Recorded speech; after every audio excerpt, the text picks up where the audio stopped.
अगर आज मैं भी पढ़ी लिखी होती तो मैंने मोहल्ले में हो रहे कंपटीशन को जीत लिया होता और अच्छी खासी मोटी रकम जीतकर आपके हाथ में थमाई होती माँ। बड़ बोली, ज्यादा मत बोल।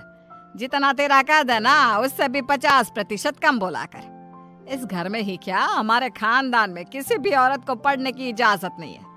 देख तेरी बड़ी भाभी मधु, ये भी कहाँ पढ़ी है, इसके घर वालों ने भी इसे पढ़ने नहीं दिया। तो अब आप बाकी लोग जो करेंगे वही करोगी? पढ़ना सिर्फ लड़कों के हाथ में है। किताब, पेन, पढ़ाई ये आदमी ही कर सकते हैं, क्योंकि उन्हें ही तो आगे जाके कमाना है। औरतों को तो सिर्फ बेलन, झाड़ू और पोछा यही करना है जीवन भर। और तेरे इस कंपटीशन को जीत कर मुझे नहीं चाहिए पैसे। मेरा बड़ा बेटा सागर अब कमा रहा है और छोटा बेटा तेज भी अपने कॉलेज की पढ़ाई के बाद कमाएगा ही। तारिणी, तू तो बस अपनी बड़ी भाभी से खाना बनाना और घर के बाकी काम करना सीख ले। सच में आप सबकी सोच ना जमीन में धसी हुई रहेगी लाइफ टाइम। न जाने क्यों मैं इस घर में पैदा हुई। ऐसा नहीं बोलती तारिणी। तारिणी रोकर अपने कमरे में चली जाती है। पाठक परिवार में आज तक किसी भी लड़की ने पढ़ाई नहीं की और सिर्फ लड़कों को ही इजाजत दी जाती है, लड़कियों को नहीं। बिंदु के 2 बेटे होते हैं। बड़ा बेटा सागर जो एक अच्छी नौकरी करता है और उसकी बीवी मधु है, और छोटा बेटा तेज जो अभी कॉलेज में अपने लास्ट ईयर की पढ़ाई पूरी कर रहा होता है। बिंदु और यशराज ने कभी अपनी बेटी तारिणी को पढ़ने नहीं दिया, जिसकी शिकायत वो आज तक करती है। तेज को अपने कॉलेज में प्रीति नाम की एक लड़की से प्यार हो जाता है। प्रीति, वो दरअसल मुझे ये बात तुमसे बहुत समय से कहनी है। कल इकोनॉमिक्स के क्लास के बाद मैं तुम्हारे लिए रुका भी था, लेकिन तुम चली गई। बोलो ना तेज, क्या हुआ, क्या कहना है तुम्हें?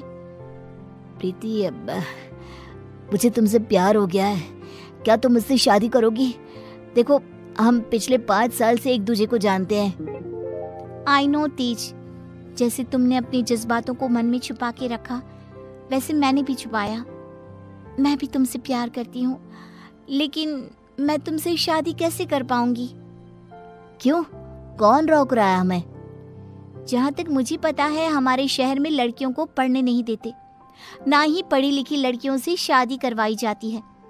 तुम्हारी बहन तारिणी भी नहीं पढ़ पाई ना अब तक। आई नो, फिर तुम्हारी माँ कैसे मानेंगी? तुम इस सब की चिंता मत करो, I'll fix that all। बस भरोसा और हिम्मत रखो। तेज घर जाकर अपने माता पिता बिंदु और यशराज से बात करता है इस बारे में, और प्रीति के बारे में जानकर बिंदु और यशराज कहते हैं, हैं? तू बोरा गया है क्या लल्ला? देख, ये सब हमारे घर में ही नहीं, राज घरानों में भी होता है। अब प्रीति के माँ बाप होंगे फिर फुरी, लेकिन हम नहीं। हाँ बेटा, ये शादी कतई नहीं हो सकती। शादी में लड़का आगे और लड़की पीछे होती है। वैसे ही जीवन में भी पत्नी पति से एक कदम पीछे ही होनी चाहिए। ठीक है, अगर आप लोगों को ये सही लगता है तो मैं भी वही करूंगा जो मुझे सही लगता है। अब आप सब मेरा मरा हुआ मुंह ही देखोगे। गंगाजल तैयार रखिएगा। हाय हाय लल्ला, ये तू क्या बोले जा रहा है? पागल हो गया है क्या?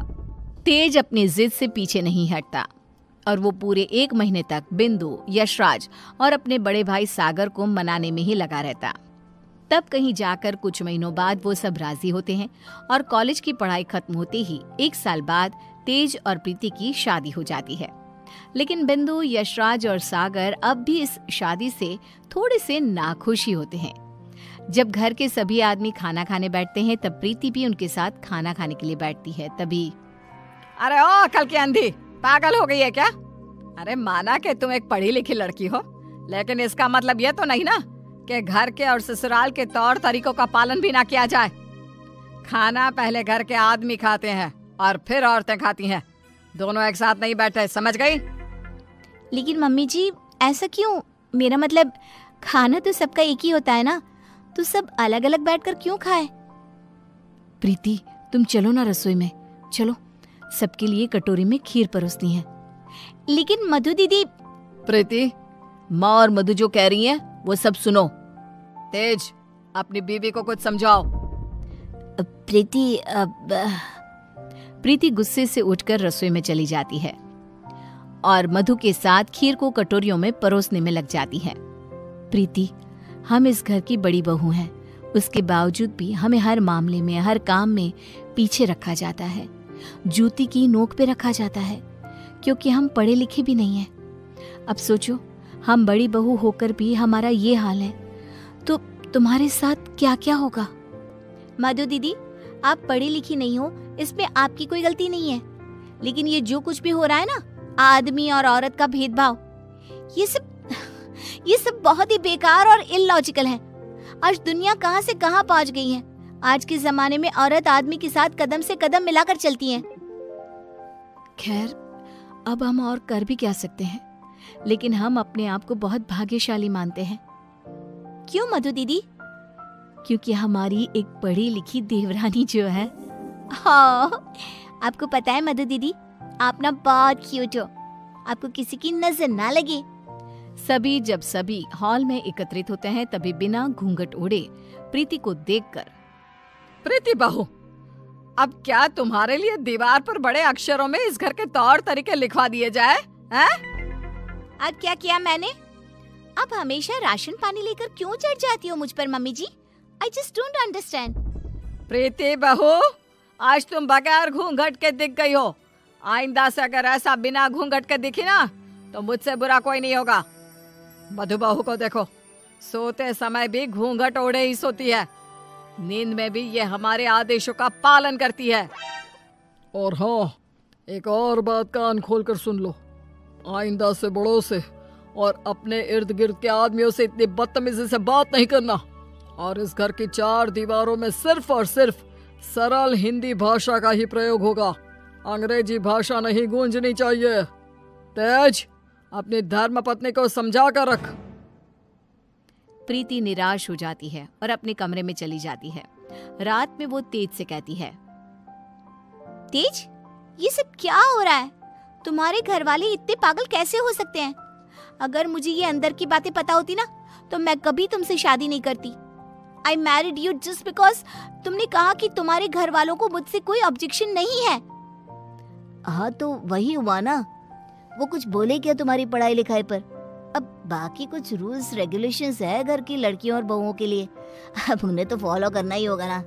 आई नो वो थोड़े बहुत गलत है, लेकिन अब हम और कर भी क्या सकते हैं।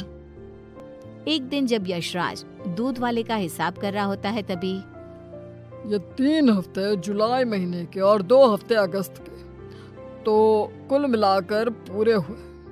अरे बिंदु, जरा हमारे ड्रॉअर में से कैलकुलेटर तो लेकर आना। जी, अभी लाती हूँ। बिंदु कैलकुलेटर लाती है और तभी प्रीति भी वहाँ आती है और यशराज को हिसाब करते देखती है। ओफो, ये कैलकुलेटर चल क्यों नहीं रहा? मैं हिसाब कैसे करूँगा? 5 हफ्तों का हिसाब मिलाया जाए तो बनते हैं 680 रुपए, क्योंकि हमने 3 रविवार और 4 मंगलवार को दूध नहीं लिया था रघु भैया से, तो उस हिसाब से यही हिसाब बनता है।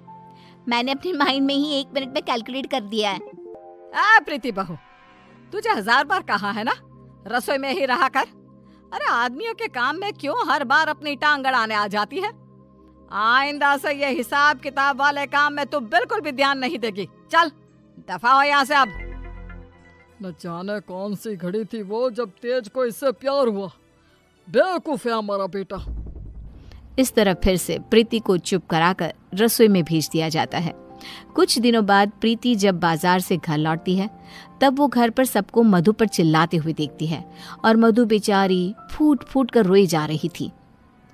सब तुम्हारी गलती है, तुम्हारी वजह से ही मैं बाप नहीं बन सकता कभी। पता नहीं क्यों आई तुम मेरी जिंदगी में। पनौती हो तुम, पनौती। लेकिन सागर जी, डॉक्टर साहब ने कहा है कि आपके अंदर कुछ मेडिकल इश्यूज है, जिसकी वजह से आप कभी बाप नहीं बन पाएंगे। अब इसमें हमारी क्या गलती है? ओए मधु, ज्यादा ऊंची आवाज से बात मत कर। वही तो। प्रीति से अपना गुस्सा कंट्रोल नहीं किया जाता और वो तुरंत अंदर आकर चिल्लाती है, बस, आप सबको ये क्या हो गया है? जब डॉक्टर ने कहा है कि कमी सागर भैया में है, तो मधु दीदी को क्यों सुनाना? वो क्यों सहे? सारे ताने, सारी डांट, सारी गलती मधु दीदी की कैसे हो गई? मास्टरनी, तो चुप ही रहा कर। वो कहते हैं ना, एक गंदी मछली पूरे तालाब को और बाकी मछलियों को खराब कर देती है। तू ना वैसी ही है। तेरी वजह से ही ये मधु बहू भी उल्टा बोलना सीख गई है। नहीं माँ, ये सरासर गलत है। गलती सागर भाई की है। नहीं, मधु में ही कोई दोष है। हमारे बेटे सागर में कोई दोष हो ही नहीं सकता। ये मनहूस मधु कुंडली मारकर बैठ गई है हमारे सागर के जीवन में। मधु दीदी, ये आपके हाथ पाँव पर निशान कैसे? बोलिए। सागर जी ने हमें बहुत मारा प्रीति, हमें बचाओ इन सब से, ये सब बहुत बुरे हैं। मधु प्रीति के गले से लिपटकर रोए जा रही थी। सागर गुस्से में आकर मधु पर हाथ उठाने जा रहा था कि तभी प्रीति उसके पास जाकर उसका हाथ पकड़कर मोड़ देती है। मेरा हाथ! एक आदमी अगर गुस्से में शैतान बन जाए तो एक औरत क्रोध में काली का रूप धारण कर लेती है। समझ गए सागर भैया? और आप सब, अरे एक बार ध्यान से सोचिए, दिल से सोचिए ना। अगर ऊपर वाले ने आदमी और औरत को साथ में बनाया है तो हम क्यों फर्क करें? क्यों औरतें आदमियों से पीछे रहे? दोनों साथ में कदम से कदम मिलाकर चल सकते हैं ना। साथ में काम करके अपना घर, अपनी गृहस्थी चला सकते हैं ना। गलती सोच की है। अगर सोच बदलोगे तो ही बदलाव आएगा, वरना जमीन में ही धंस के रह जाओगे। उतने में तेज अपने साथ पुलिस अफसर्स को लेकर आता है। सागर भाई, आप मेरे बड़े भाई हो, लेकिन आज जो मुझे आपके बारे में पता चला, कैसे आप मधु भाभी को मारते हो, उन पर अत्याचार करते हो, इसके बाद से आप मेरे कोई नहीं। मेरे लिए आप ना के बराबर हो गए हो।